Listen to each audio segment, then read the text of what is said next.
Class cast का topic है सूर्य। आज सूर्य की हम आंतरिक परतों के बारे में पढ़ेंगे और बाह्य परतों के बारे में भी पढ़ेंगे। तो चलिए वीडियो को स्टार्ट करते हैं बिना किसी देरी के। तो सूर्य की आंतरिक संरचना के आधार पर सूर्य की तीन परतें होती हैं। एक होता है केंद्र होता है जिसको अंग्रेजी में कोर कहते हैं। फिर रेडिएटिव जोन होता है जिसको हम विकिरण मंडल कहते हैं। फिर होता है कन्वेक्टिव जोन जिसको हम संवहन मंडल कहते हैं। तो इनके बारे में हम पढ़ते हैं।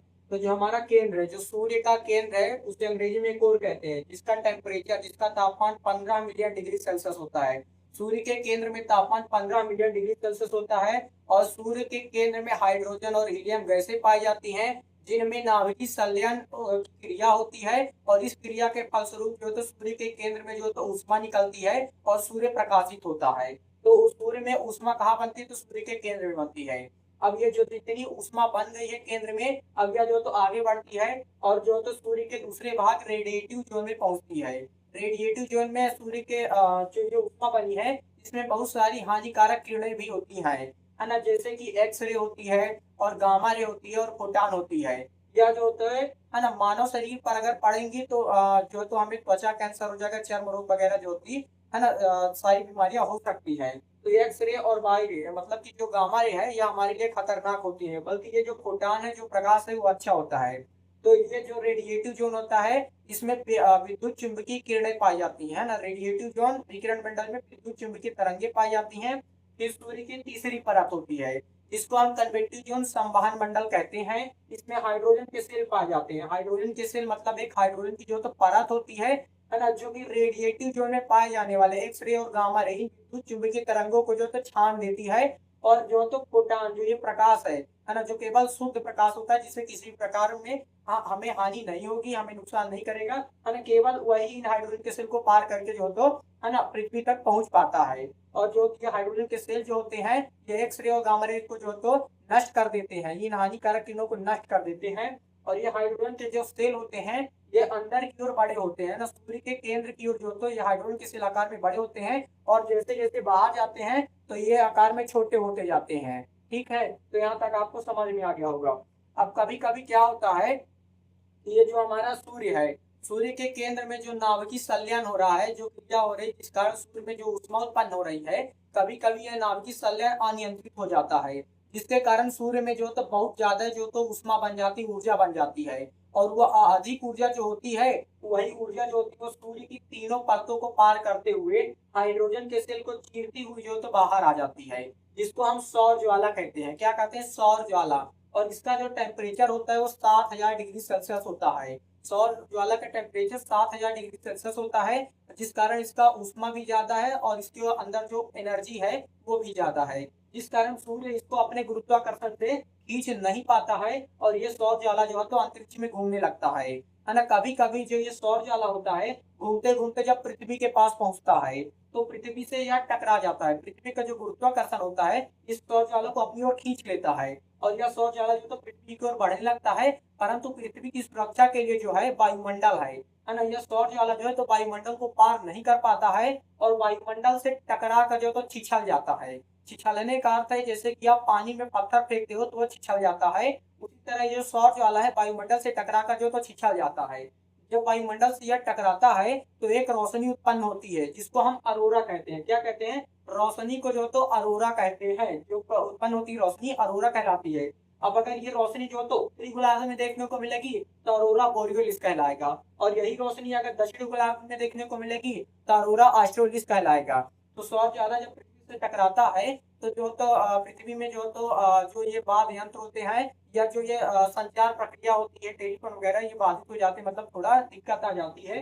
तो सौर ज्वाला के टकराने से ये हो जाता है।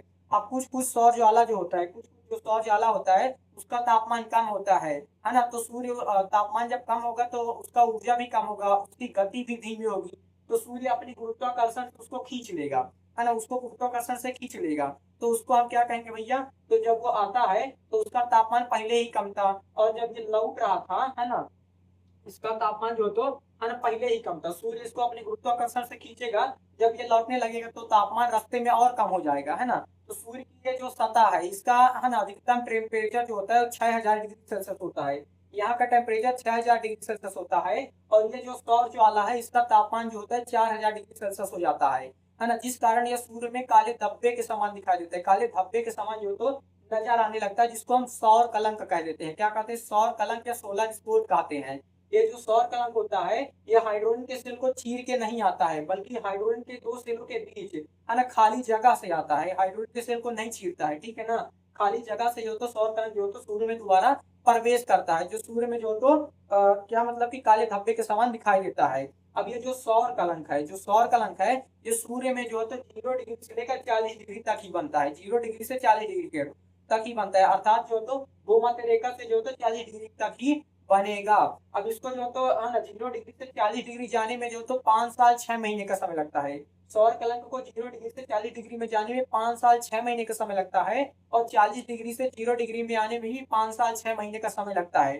तो जाने को और आने को ये एक साइकिल हो जाता है, तो इसको कहते हैं सोलर साइकिल, सौर चक्र, मतलब सौर कलंक चक्र। जो ये सौर कलंक चक्र होता है, ये 11 साल का होता है, क्योंकि है ना 5.5 साल जाने में लगा, 5.5 साल आने में लगा। तो एक सौर कलंक चक्र जो हो गया वो हमारे 11 सालों का हो गया। अब बात देखते हैं सोलर इवेंट क्या होता है। यही जो सौर कलंक चक्र है, जब ये 1100 बार हो जाएगा, है ना, सौर कलंक चक्र जब 1100 बार हो जाएगा, अर्थात 1100 सालों में एक सोलर इवेंट आता है। 1100 सालों में एक सोलर इवेंट आता है। तो ये और जहां पर ये हमारा सौर कलंक बनता है, सौर कलंक जहां पर हमारा बनता है, वहां पर जो है तो मैग्नेटिक आर्क जो होता है वो बहुत ही तीव्र हो जाता है, उस क्षेत्र की चुंबकीय क्षमता जो होती है वो बहुत ही तीव्र हो जाती है। सौर कलंक जो होता है यह बहुत ही काला होता है। सौर कलंक का केंद्र जो होता है यह और काला होता है, इसको जो है तो अंबरा कहते हैं। सौर कलंक के केंद्र को क्या कहते हैं? अंबरा। क्या कहेंगे? अंबरा कहेंगे। सौर कलंक के केंद्र को अंबरा कहेंगे, और सौर कलंक का जो बाहरी भाग होता है उसको पूरंबरा कहेंगे। क्या कहेंगे? पूरंबरा, है ना, पूरंबरा। अंबरा और अन्नपूर्णा हो गए। तो ये सौर ज्वाला हो गई, ये सौर कलंक हो गया। सौर ज्वाला का तापमान कितना था? 7000 डिग्री सेल्सियस, और सौर ज्वाला का 4000 डिग्री सेल्सियस। सौर ज्वाला जो होता है हाइड्रोजन के सेल को चीर देता है, लेकिन सौर कलंक जो होता है हाइड्रोजन के सेल को नहीं चीरता है, बल्कि वह हाइड्रोजन के दो सेलों के बीच से आता है। तो ये चीज हो गई। अब बढ़ते हैं आगे, तब तक आप इसको नोट कर लीजिए, मैं साइड हो जाता हूँ। तो ये सूर्य की जो है तो बाहरी संरचना है ना। सूर्य की जो बाहरी संरचना है वो भी 3 परतों में है।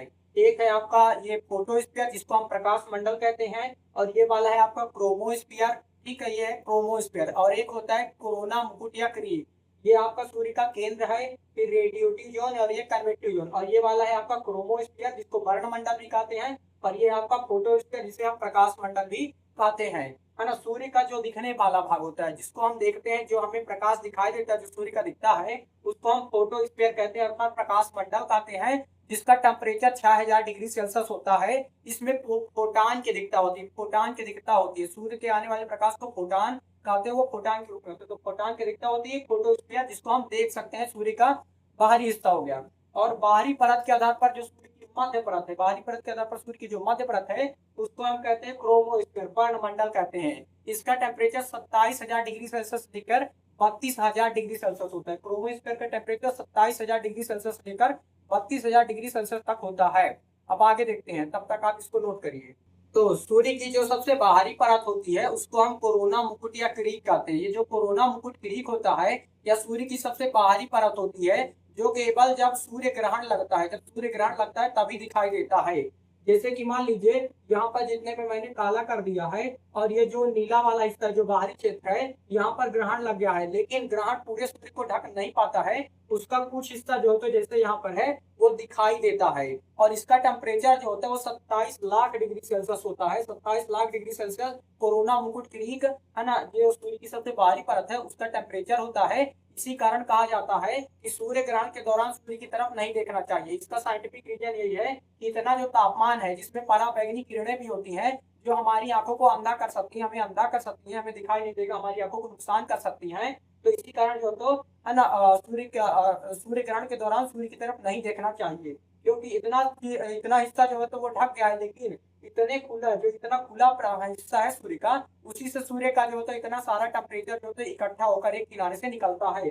तो सूर्य की जो सबसे बाहरी परत है उसको क्या कहते हैं? कोरोना कहते हैं। सूर्य की सबसे बाहरी परत को कोरोना कहते हैं। कोविड-19 वाला नहीं, 2019 वाला कोरोना नहीं, सूर्य की परत है कोरोना। यह एक रिंग के समान दिखाई देता है, जिसको हिरण वलय भी कहते हैं ना। कोरोना मुकुट क्रीक को जो तो हिरण वलय भी कहा जाता है, क्योंकि यह रिंग के समान दिखा देता है। तो सूर्य की बाहरी संरचना के आधार पर सूर्य की कितनी परतें हो गई थी? 3। सबसे बाहर कौन सी थी? है ना, प्रकाश मंडल, इसको फोटोस्फीयर कहा गया था। फिर उसके बाद क्रोमोस्फीयर था, है ना। फिर उसके बाद जो तो सबसे बाहरी परत हो जाती है आपकी कोरोना मुकुट क्रीक हो जाती है। तो सूर्य की आंतरिक संरचना के आधार पर हो गया, और सूर्य की बाहरी संरचना के आधार पर सूर्य की परतें हो गई। अब बात करते हैं, है ना, सूर्य से जो है तो सूर्य से प्रति सेकंड 10 के पावर 26 जूल ऊर्जा निकलती है। सूर्य से प्रति सेकंड 10 के पावर 26 जूल ऊर्जा निकालती है। और जो हमारे सूर्य का व्यास है, जो हमारे सूर्य का व्यास है वो पृथ्वी के व्यास से, जो पृथ्वी के व्यास से 109 गुना ज्यादा है। और सूर्य जो है तो सूर्य पूरब से पश्चिम की ओर, सूर्य जो है तो पूरब से पश्चिम की ओर घूमता है। इसी कारण से तो सभी ग्रह भी, है ना, पूरब से पश्चिम की ओर घूमते हैं। शुक्र और, है ना, अरुण, शुक्र और उसको अरुण को छोड़कर, और सभी ग्रह जो तो पूरब से पश्चिम की ओर ही घूमते हैं। और सूर्य में जो तो 75% हाइड्रोजन है। 75% कौन सी गैस है? सूर्य में जो तो, है ना, 75% जो तो हाइड्रोजन है। और जो तो 24%, है ना, 24% जो तो हीलियम है। और 1% में जो तो 1% में अन्य गैसें हैं। तो 75% हाइड्रोजन हो गया, 24% हीलियम हो गया, जिन दोनों के कारण जो तो नाभिकीय संलयन होता है, सूर्य में ऊर्जा उत्पन्न होती है। और 1% में जो तो अन्य गैसें शामिल होती हैं। तो आशा है कि आपको सूर्य के बारे में ये सारी इंफॉर्मेशन समझ में आ गई होगी, और वीडियो अच्छा लगा होगा। और वीडियो अच्छा लगा होगा तो चैनल को सब्सक्राइब कर लेना, और जो बेल आइकन को भी प्रेस कर देना, ताकि मैं ज्योग्राफी की और जो वीडियो बनाऊंगा उसकी नोटिफिकेशन आपको मिल जाए, है ना। और तब तक के लिए जय हिंद, हम मिलेंगे नेक्स्ट वीडियो में।